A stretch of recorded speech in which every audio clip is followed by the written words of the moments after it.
FCRA, let them bring the FCRA bill, then we will show them. हम उसका विरोध कर रहे हैं, डिलिमिटेशन का, एफसीआरए का विरोध कर रहे हैं। मैंने आपको उदाहरण दिया, एफसीआरए तो अब ला रहे हैं, जमीन कब्जा करना चाहते हैं, भूमाफिया ये लोग। जिस एफसीआरए बिल को लेकर मोदी सरकार संसद में आगे बढ़ने की तैयारी कर रही थी, अब उसी बिल पर सरकार को एक कदम पीछे हटना पड़ा है। विपक्ष का दबाव बढ़ा, राज्यों से बड़ी बड़ी आवाजें उठी, संगठनों ने सवाल खड़े किए और अब सरकार इस बिल को जॉइंट पार्लियामेंट्री कमेटी यानी जेपीसी के पास भेजने के विकल्प पर आगे बढ़ रही है। लेकिन प्रश्न ये है कि क्या जेपीसी के पास भेजना सिर्फ सरकार की मजबूरी है या मोदी सरकार सच में इस बिल के हर विवादित प्रावधान को सोचकर दोबारा विचार करने के लिए तैयारी कर रही है।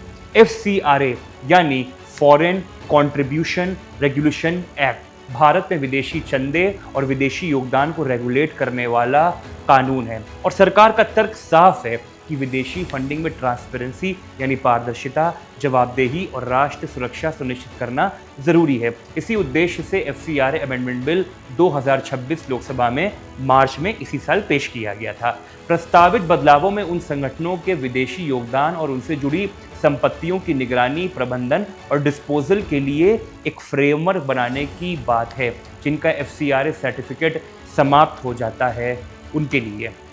लेकिन असली विवाद यहीं से शुरू होता है। विपक्ष का आरोप है कि सरकार विदेशी फंडिंग पर कंट्रोल करने के लिए ऐसी शक्तियां बढ़ाना चाहती है जिनका असर एनजीओ, सामाजिक संस्थाओं और धार्मिक सामाजिक संगठनों की स्वतंत्रता यानी इंडिपेंडेंसी पर पड़ सकता है। कांग्रेस समेत कई विपक्षी दलों ने बिल को सिर्फ जेपीसी में भेजने के बजाय पूरी तरह वापस लेने की मांग की है। एनसीपी की कार्यकारी अध्यक्ष और बारामती से लोकसभा सांसद सुप्रिया सुले ने भी कहा कि सरकार को बिल को वापस लेना चाहिए या इसे जेपीसी के पास फिर भेजना चाहिए।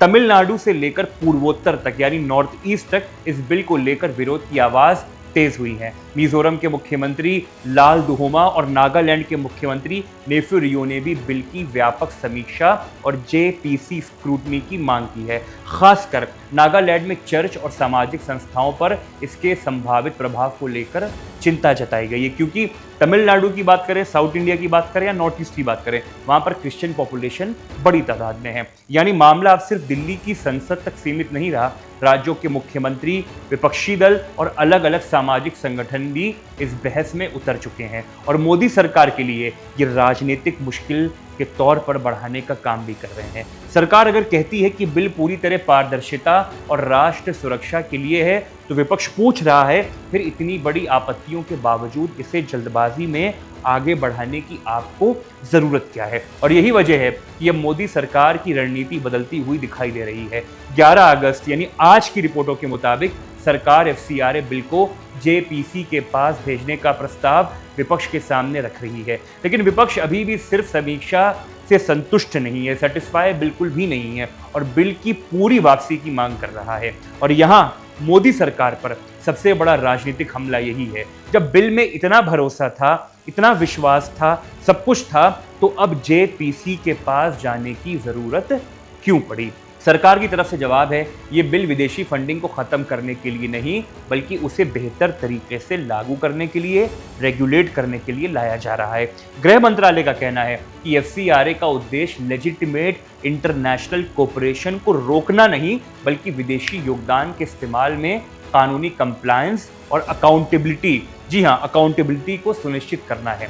लेकिन विपक्ष जो है वो कह रहा है कि राष्ट्र सुरक्षा का नाम लेकर कानून में ऐसी शक्तियां नहीं जोड़ी जानी चाहिए जिनमें सरकार और संस्थाओं के बीच में शक्ति का संतुलन बिगड़ सकता है।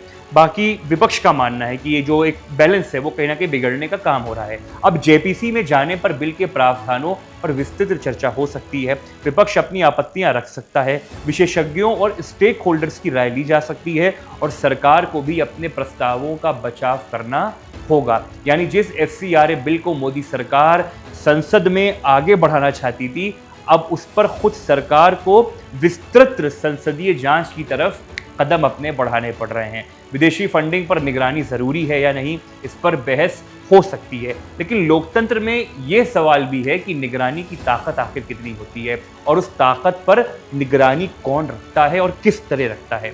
अब एफसीआरए बिल की अगली लड़ाई संसद के फ्लोर पर नहीं, जेपीसी यानी जॉइंट पार्लियामेंट्री कमेटी की मेज पर तय होने वाली है और पता लगने वाला है कि भविष्य में आखिर इस बिल के ऊपर क्या होगा।